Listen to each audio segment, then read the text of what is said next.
أعوذ بالله من الشيطان الرجيم بسم الله الرحمن الرحيم والعاديات ضبحا فالموريات قدحا فالمغيرات صبحا فأثرن به نقعا فوسطن به جمعا إن الإنسان لربه لكنود وإنه على ذلك لشهيد وإنه لحب الخير لشديد أفلا يعلم إذا بعثر ما في القبور وحصل ما في الصدور إن ربهم بهم يومئذ لخبير.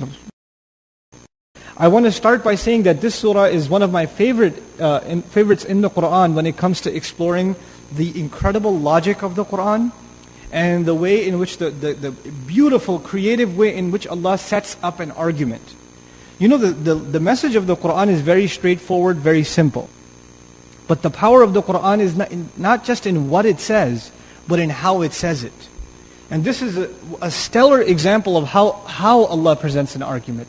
How He sets up the mind of the listener in conveying a message to them in a powerful way. What we're going to learn in this surah, inshallah ta'ala, is the attitude of the human being, the greed of the human being, the carelessness and the heedlessness of the human being, and the things he does on this earth without fear of any consequence. The human being does things on this earth without caring what is going to be the result of this. I'm not going to get caught, so I don't care. Now, وَالْعَادِيَاتِ ضَبْحًا. Allah is taking an oath. And He says, I swear by al-adiyat. The word adiyah, in Arabic, it comes from the word adu, which means to have animosity. But adi, the masculine form, is used for someone who's running in battle against the enemy. You know, in battle, there's one thing you're preparing for the enemy, or your enemies. But when you're actually running towards your enemy, and you know when somebody's running towards the enemy, they don't look left or right, they don't care about anything else. All they care about is, I'm going to kill that guy over there. They're charging towards him. Now that's the form of the word that's been used, وَالْعَادِيَاتِ. I swear by battle horses that are marching forward with animosity. That's what Allah swears by. So Allah is not swearing by horses that are males. He's actually swearing by mares, female horses. Why? Because they used to be faster in battle. The Arabs used to prefer the female horse over the male horse. So already this is not just any car, this is the exotic car. Right? This is the faster one. And it's headed right into battle. This is an action scene from the very beginning. Then Allah adds the hal dabha. أقسمه, this is Baydawi rahimahullah. He says, اعلم أن الضبح أصوات أنفاس الخيل إذا عدت. You should know the word dabha at the end is describing, you should know it's describing أنفاس الخيل, the breath, the panting of the horse when it's engaged in aggressive motion. You know when a horse is galloping really fast, you hear that like, that sound you hear? The word for that in Arabic is dabh. Dabh. By using that word, we're learning that this horse is going as fast as it can. It's going as fast as it can. And it's marching forward towards what? An enemy. How do we know there's an enemy ahead? Because of what word? وَالْعَادِيَاتِ. Now we come to the next ayah, فَالْمُورِيَاتِ قَدْحًا. The other thing we learn here about the word, these muriyat, is that as they are running, the word ira, from which muriyat comes, is a description, it's an adjective for these horses. Ira is to cause sparks to fly when you strike something. So Allah is saying these horses are causing fires. These horses are creators of fire as they are galloping. What does that mean? You know the horse is running really fast, and it's got a horseshoe on, which is metal, and it strikes on the rock as it's running. And what happens every time the rock strikes? Sparks are flying. So they're basically creating a fire as they run. It's like that's added intensity to the scene, right? They're literally blazing a trail behind them. Now, فَالْمُورِيَاتِ. Then is the word qadha. Qadh in Arabic is a violent strike that is very loud. The word qadha implies they're very loud gallops. Every strike is very, very loud and violent. So now this rider who is captured in the image of this surah, the horse was already running fast. It was already panting. And now as he's riding it, he looks down, what does he see? He sees these sparks flying. The scene got even more intense. Just try to picture this scene of these horses. Just a small, adiyat by the way, jam'u qillah. So it's a small bunch of horses, less than 10. So it's a small group of bandits, if you will, very few, and they're marching forward and these sparks are flying. Then he says, فَالْمُغِيرَاتِ صُبْحًا. Then the next scene, مُغِيرات. يغير أهلها على العدو ضبحا أي في وقته. Let's take the meaning one at a time. We'll go to Al-Baydawi rahimahullah. They take their riders right on top of the enemy. Ighara in Arabic means to ambush. That's from the word mughirat. It means to ambush. So we're learning these horses now. First they were marching and galloping forward, but in the next ayah, they've already reached the enemy and it's time to ambush the enemy. So they're at the point of contact. Ighara, to ambush or to attack the enemy or to be right on top of him. And by using that for the horses, what we're learning is the horses delivered the rider, who's the actual ahl of the horse, the actual rider, the owner of the horse. They took him right on top of the enemy. So the enemy is like on the ground, and this guy's with a spear above him, literally hovering over him. And that's the image captured by the word al-mughirat. Now, فَالْمُغِيرَاتِ صُبْحًا. They ambushed the enemy at what time? Subh. The word ighara is used when you go against the enemy, when this band goes against the enemy with the intent to kill. أو أسر أو نهب. Or to attack them secretly, or to rob them and pillage them. Allah attributed ighara as a noun to them. When a noun is used in Arabic, it means whatever you're talking about is known for that quality. So what we're saying then is the horses are known for running really fast. They are known that whenever they run, sparks fly. And they are known, these horses are known for being bandits and attacking the enemy. And they are also famous for doing that at what time? In the morning. Subhan. But if you know anything about attacking and robbing and pillaging, then you know the best time to do that is not the morning. The best time to do that is at night. When the enemy doesn't know where you came from, where you left. You can use the cloak of darkness to your advantage. But these guys over here that are being talked about, they don't care. They're attacking at what time? In the morning. Now we get into the heart of the matter where the action begins. فَأَثَرْنَا. Then they cause, these horses they cause. That's the feminine plural, atharna, nun and niswa. It's used for the horses because adiyat is plural. So they cause something to rise. Athara in Arabic is to cause something to rise. What is it that they cause to rise? Naq'a. Naq'a in Arabic is one of three words in the Qur'an used for dust. Naq'a is used in Arabic when something is moving really fast, like a car or a caravan or even a horse. You know when something moves really fast in the dust, what rises behind it? A cloud of dust, it leaves a trail of dust. So even if it's gone, you could see some horse went by here because I still see the cloud of dust, right?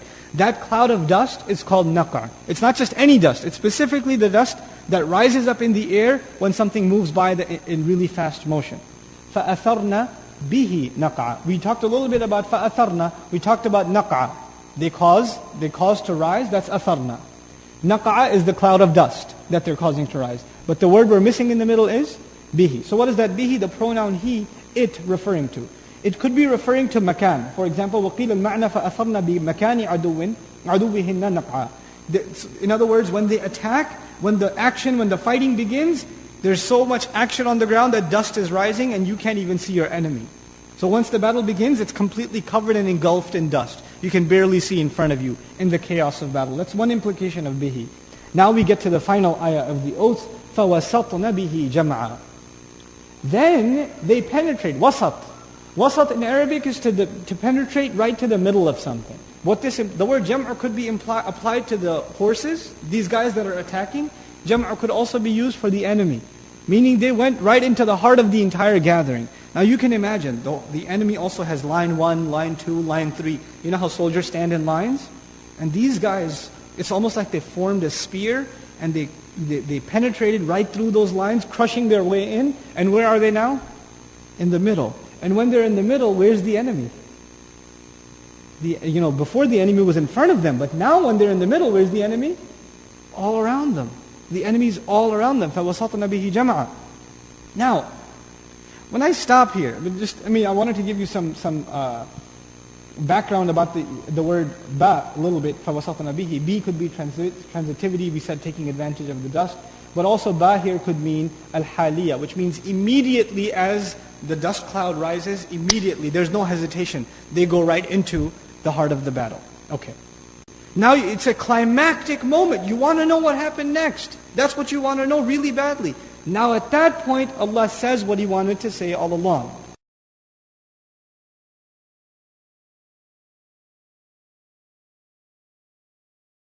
Now it's a climactic moment. You want to know what happened next. That's what you want to know really badly. Now at that point, Allah says what He wanted to say all along. Allah says, إِنَّ الْإِنسَانَ لِرَبِّهِ لَكَنُودٌ. No doubt the human being is truly disloyal to his master. Allah says the human being is not loyal to his master at all, for sure. SubhanAllah. We find a Shawkani commenting, Qanud also means cutting apart, to disassociate, to separate. Meaning the human being separates himself from the mastery and the slavery to Allah. He disassociates himself. This is a special type of ingrate, Qanud. First of all, this is sighatul mubalagha, so it's extremely ungrateful. It's not just ungrateful, it's extremely ungrateful. How do we know that? Because of the wow. In Qanud, this is sighatul mubalagha. Okay? One who remembers and makes only mention of the problems and complaints and never makes mention of favors. That's the kind of person that's called Qanud. So Allah Azza wa Jalla says, إِنَّ الْإِنسَانَ لِرَبِّهِ لَكَنُودٌ. Especially when it comes to his master, he is extremely ungrateful. Extremely, the word Qanud also includes disloyal, has no loyalty. وَإِنَّهُ عَلَى ذَلِكَ لَشَهِيدٌ. And there is no doubt that he, meaning the human being, especially when it comes to that, is truly a witness. Shaheed is sifa mushabbaha, and this is what we say, something happening all the time. So the human being is a witness to his disloyalty when? All the time. It's not just one occasion. It's not just one scene that was just described. For this scene, he was shahid. But now that he's come to this realization, he himself is a witness against himself all the time. All the time. The biggest testimony against you is your own self. Allah captures this in another place in the Qur'an. He says, بَلِ الْإِنسَانُ عَلَى نَفْسِهِ بَصِيرًا وَلَوْ أَلْقَى مَعَاذِيرًا. No, the human being is in full view against his own self, even if he makes excuses. Then Allah goes further. Incredible ayah. وَإِنَّهُ لِحُبِّ الْخَيْرِ لَشَدِيدٌ. First of all, li in Arabic is used for li ajl. It's harf ajl. It's the purpose. It's a word that gives purpose. Allah did not say for wealth. His love is intense. The word for is not used with wealth. The word for is used with love. إِنَّهُ li hub. Not lil khayr, but li hub. Li hubbil khayr. For the love of wealth, he is severe. He's intense. What does that mean? The word hub, if you look at the linguistic meaning in the Arabic language, we find as follows. The word hub means that it is defined as a perception of something desirable and one engaged in relentless pursuit of it. Hub in Arabic is defined when you see something, you think it's very good for you. And then you do whatever you can to get it. When you're doing that, it is said you love it. So now, the word love of what? In the ayah, love of what? Hubbul khayr. Khayr in Arabic means good. But every mufassir says khayr in this ayah means mal, wealth. So why not say lihubbil mal? Why say what? Lihubbil khayr. Instead of saying the love of wealth. For the love of wealth, he's severe in his love of wealth, and for the sake of it, for the sake of keeping that love alive, he's tough, he's shadeed, and he's unflinching. And shadda in Arabic is to tie a rope also. So he's tied up in it. He's locked in it. But here the word khayr, I want to share with you an incredible comment, which we find by Ibn Zayd, rahimahullah. سَمَّ اللَّهُ الْمَالِ خَيْرًا. Allah named mal, wealth, in this ayah as khayr, as good. وَعَسَىٰ أَن يَكُونَ شَرًّا. And it could be that it's bad. Isn't that true? Wealth could be good and wealth could also be bad. So how come? وَلَكِنَّ النَّاسِ يَجِدُونَهُ خَيْرًا فَسَمَّاهُ خَيْرًا. It's because people always think of wealth as what? Good. So Allah called it good because Allah is basically translating the mentality of the kafir. For the kafir, there's no difference between wealth and good. Oh, you think that's good? Basically, what we're learning here is Allah Azza wa Jalla is being sarcastic. Oh, this is what you think is good? This is what you have so much love for and it's so intense for you? For the sake of preserving that love, you are so bent upon it and so intense? SubhanAllah. إِنَّهُ لِحُبِّ الْخَيْرِ لَشَدِيدٌ. SubhanAllah. أَفَلَا يَعْلَمُ? Allah poses a question. Does he not already know? Does he then not know? إِذَا بُعْثِرَ مَا فِي الْقُبُورِ.